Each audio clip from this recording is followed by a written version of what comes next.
sensibilizar más si cabe a la población de Castellón, una población que ya está sensibilizada, una población que ve normal el donar y lo que ya no es normal es no ser donante. Si somos líderes en donación de órganos no es por una cuestión baladín, ni por suerte, ni porque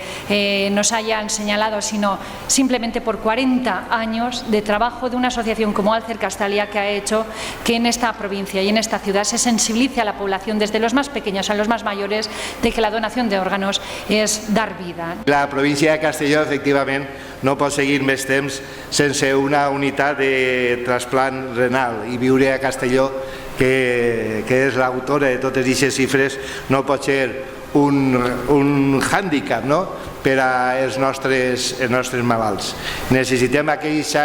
unitat ja